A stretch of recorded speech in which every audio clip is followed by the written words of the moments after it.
기회는 사람이 준다. 윗사람에게 잘해라. 1970년 노벨 문학상을 수상한 사뮤엘 베케트는 기성 연극을 부정하는 프랑스 신역극의 선구자이다. 우리에게는 그의 희곡고도를 기다리며가 그 애매모호함 때문에 널리 알려져 있다. 텅 빈 공간에 앙상한 나무 한 그루. 등장 인물들에게는 시간관념이 없다. 과거도 미래도 없다. 언제나 현재다. 그곳에서 불황자 에스트라곤과 블라디미르의 대화가 축을 이루는 이 연극에서 두 사람은 고도를 기다리면서 고도가 오지 않으면 목을 매죽어 버리자고 한다. 블라디미르는 이렇게 말한다. 이 모든 혼돈 속에서도 단 하나 확실한 게 있지. 그건 고도가 오기를 우린 기다리고 있다는 거야. 에스트라공이 만일 고도가 온다면 하고 묻자 블라디미르는 우리는 구원을 받는다고 말한다. 이 난해한 연극을 이해하여 보자는 것은 아니다. 고도가 신을 의미하는 말이건 무의미의 의미이건 뭐건 간에 내가 말하고 싶은 것은 우리는 누구나 어떤 형태로든 성공할 수 있는 기회가 오기를 목이 빠지게 기다리며 살고 있다는 사실이다. 게다가 누구에게나 일생 동안 기회가 3번은 온다고 하지 않는가. 해와 달은 누구에게나 빛을 준다라는 말도 있다. 그러나 과연 그 기회는 어디서 언제 나타나는 것일까? 혹시나 고도처럼 오는지 안 오는지 불확실한 가운데 세월만 잡아먹는 것은 아닐까? 당신이 명심하여야 할 사실은 그 기회는 반드시 올 것이며 당신 주변의 누군가에 의하여 주어질 것이라는 점이다. 돈이 그 기회를 주는 것도 아니고 학벌이 주는 것도 아니다. 기회 수여의 결정권자는 사람이다. 예를 들어보자. 학생운동가 출신인 이명박은 1965년 현대건설 경리사원으로 입사하였으나 불과 12년 만에 36살의 나이로 사장직에 올라 셀러리맨들의 우상이 되었다. 열정과 담력, 저돌성이 정주영 명예회장과 닮았다는 평가를 받았던 그는 현대건설 회장직을 던지고 정치인이 되었다. 비록 그는 자서전에서 오너는 결코 전문 경영인을 믿지 않는다며 한국에서 전문 경영인은 사장이 아니라 사장급 직원에 불과하다고 꼬집었지만 그에게 기회를 준 것은 현대건설이라는 조직이 아니라 지금은 고인이 된 정주영 회장이었다고 나는 믿는다. 정주영 회장이 그에게 기회를 주지 않았다면 그는 어쩌면 평생 격리 업무만 보았을는지도 모른다.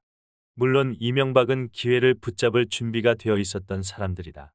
그렇게 준비가 되어 있는 사람에게는 언젠가는 누군가가 그를 눈여겨보다가 기회를 제시한다. 이것이 기회의 법칙이다. 왜 그럴까? 이미 성공한 사람들은 대부분 바쁘다. 이미 부자가 된 사업가들 중에는 돈에 대하여 동물적 후각을 갖고 있는 사람들이 많다. 하지만 그들의 몸은 우리들처럼 하나뿐이다. 혼자서는 일을 다 처리하지 못한다. 하지만 내가 만난 여러 나라의 성공한 사업가들이 공통적으로 하는 말은 사람이 없다는 것이다. 누군가가 필요하기는 한데 믿고 일을 맡길 사람이 없다는 말이다. 실업률이 제 아무리 높아도 쓸만한 사람이 없다고 하는 말이 수많은 경영자들 입에서 나오지 않는가. 기회를 주고 싶은데도 기회를 받아먹을 만한 사람이 주변에 없다는 것은 사업가들과 부자들의 공통된 고민이다.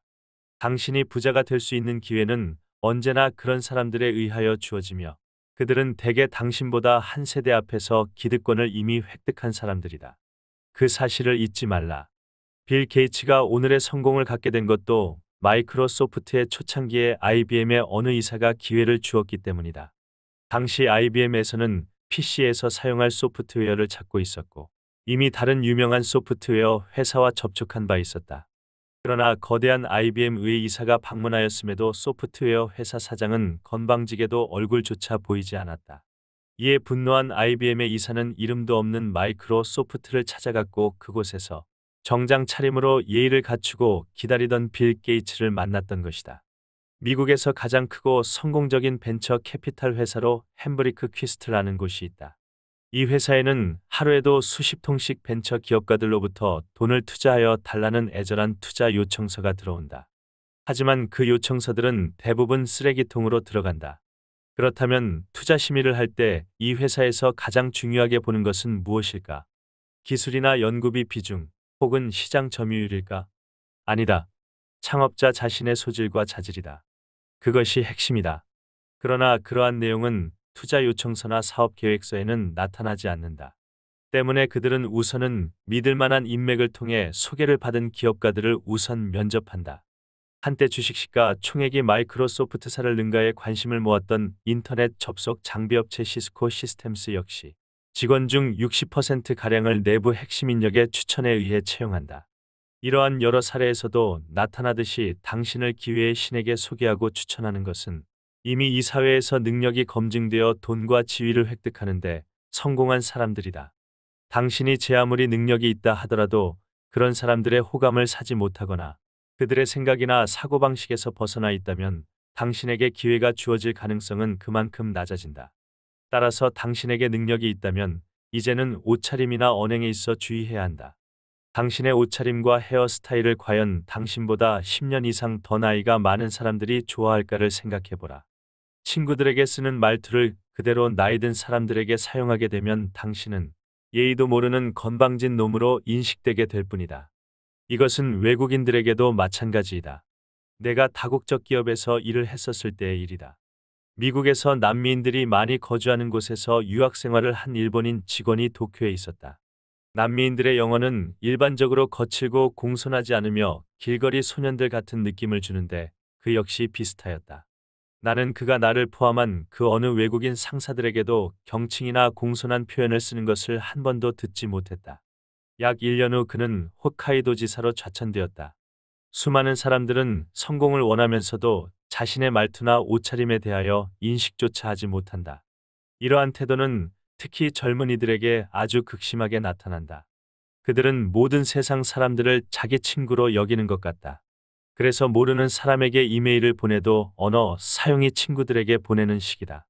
나에게 독자들이 보내는 메일들을 읽어보면 채팅 언어들을 그대로 사용하거나 젊은 친구들이 생각 없이 자기 멋대로 짓거리면서 나를 당신이라고 부르는 경우들도 부지기수이다.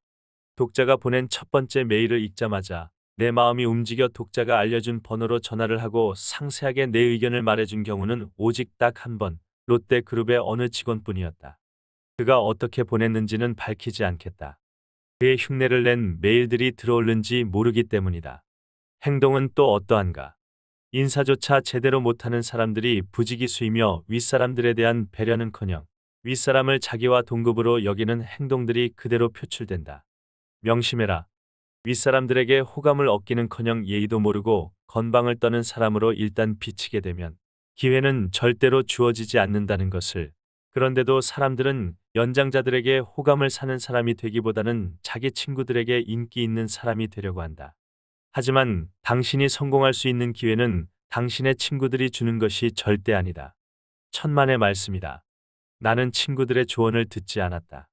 오직 진짜 부자들의 말에만 귀를 기울였다. 마이크로소프트의 공동 창업자 폴 앨런이 빌 게이츠의 친구였음을 보편화시키지는 말라. 당신의 친구가 빌 게이츠가 아닌 이상은 당신 친구가 당신에게 제공하려는 기회의 대다수는 자기가 만드는 제품을 팔아달라는 영업의 기회이거나 당신의 자금을 사용하자는 것이다. 그것을 기회로 여기는 어리석음을 범하지 말라. 내 말을 윗사람들에게 아부를 하라는 뜻으로 받아들이면 안 된다. 당신보다 나이가 든 사람들의 관점에서 당신 자신을 바라보라는 말이지 그들에게 아부하라는 뜻은 아니다. 또 우리가 흔히 사람 하나 좋다 혹은 착하다고 말하는 그 경우는 사람이 유순하다는 의미이지 능력이 있고 소질과 자질이 있다는 뜻이 아니다. 당신의 윗사람들이 찾는 사람은 능력이 있고 태도도 좋은 사람이지 유순하고 착하며 공손하기만 한 사람이 아니다. 어쩌면 당신은 그래도 윗사람들에게는 그들의 일가친척이 우선이라고 믿을지 모른다. 같은 능력을 가졌다면 일가친척을 우선시할 것이다. 능력도 없는 일가친척을 우선시하는 윗사람은 당신이 던져버려야 할 대상에 지나지 않는다.